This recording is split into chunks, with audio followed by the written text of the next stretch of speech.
So welcome to week 2 of our A to Z of Pilates and more. And this week I'm going to be talking a little bit about balance. So if you don't know me, I'm Zoe. I'm a physiotherapist and Pilates instructor, and I am the founder of Pilates Health Online. And Pilates Health Online is all about helping women get back into exercise, get their body working so that they can do the things that they want to do. So this week we're talking about balance. Now, before I get started with what we're sort of talking about today, I just want to say that I'm not going to go into any detail about any specific balance disorder or balance problem, because those might need to be treated slightly differently. And there are exercises and things you can do, but as I say, they need to be more specific and they might need to be tailored a little bit more. So if you are suffering from dizziness, feeling sort of, that sort of motion feeling or lightheadedness or having any change in your balance, then I would definitely advise that you get some advice from your GP or someone just to see what's causing the problem, and also maybe give you something a little bit more specific to do. So everything that I'm talking today about is sort of the way our balance system works when it's working normally, when we don't have any balance problems in the respect of any balance condition. And it's how it's all going to work together and what we can do to improve it. So, what is balance? Balance really is our body's way of working out what to do to stop us falling over. And it's a culmination of a lot of different systems in our body.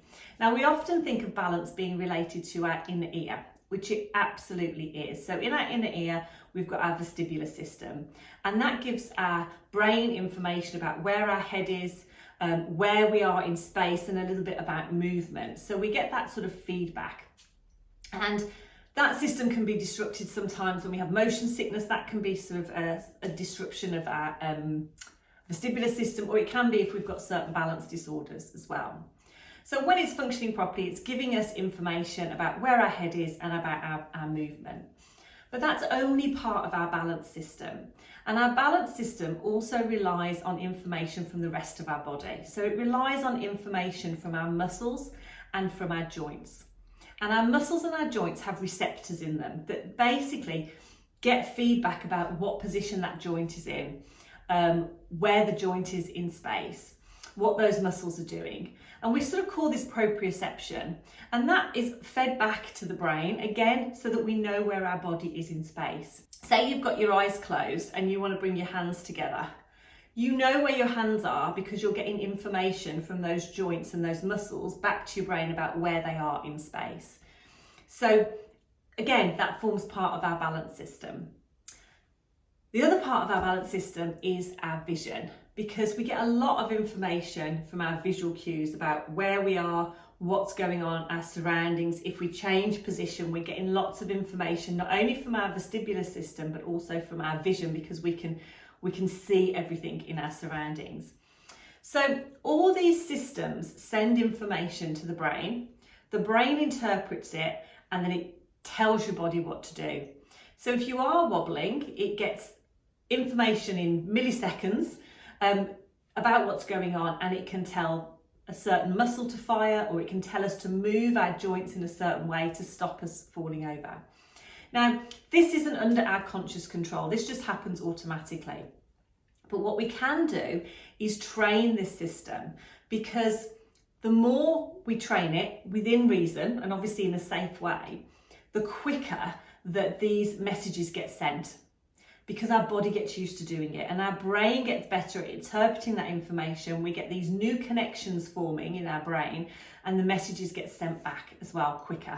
So by practicing some balance exercises, we can actually train this system to improve, if you like. Now, we've sort of said about we get a lot of information about where our body is in space, so our proprioception and our vision as well. But it's also important that we have strength in our muscles and flexibility in our joints. So when those muscles and joints get the message that they need to do something to stop us falling over, we need the strength in those muscles to be able to react. So particularly around our legs, our foot and ankle, that's really important that we can make those little tweaks and adjustments, those muscles can fire, because that's going to help with our balance. So again, it's not just about training the system so those messages get quicker. It's also about keeping our muscles nice and strong and keeping our joints flexible as well. So we get the whole sort of system working together. Now, to a certain extent, we get a little bit of information as well from our skin about the ground. So sometimes doing some exercises in bare feet can actually help us get a little bit more information about where our foot is on the floor. We've got pressure receptors in our skin so that we can actually feel the different pressure, whether we're taking weight on one leg more than the other. So sometimes that can be something that can help as well.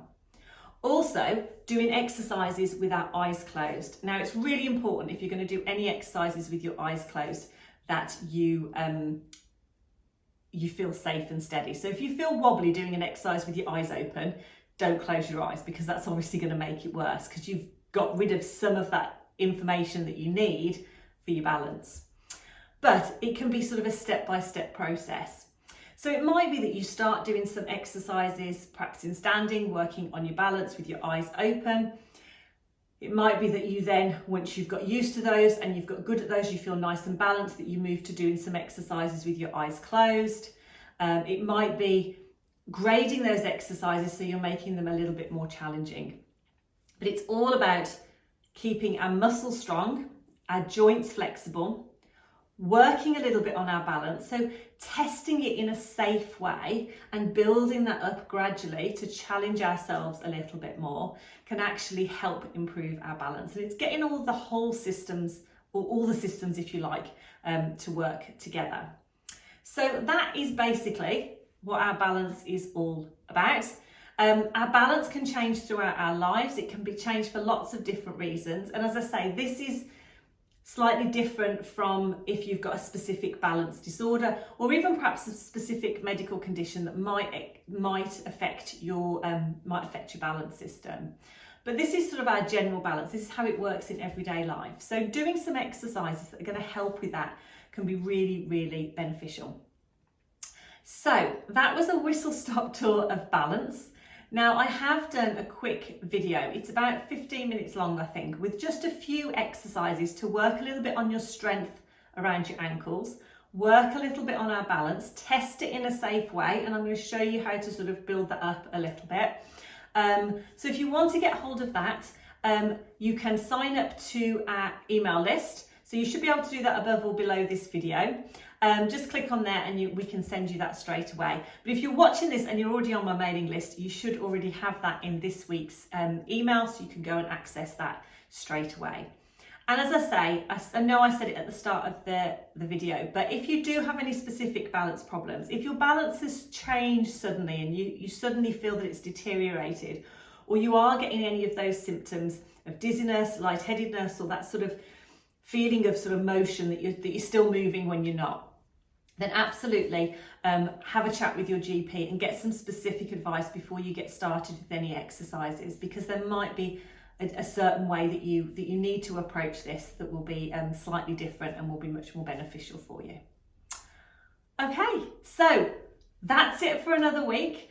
Let me know if you've got any comments. You can always pop a comment below this video.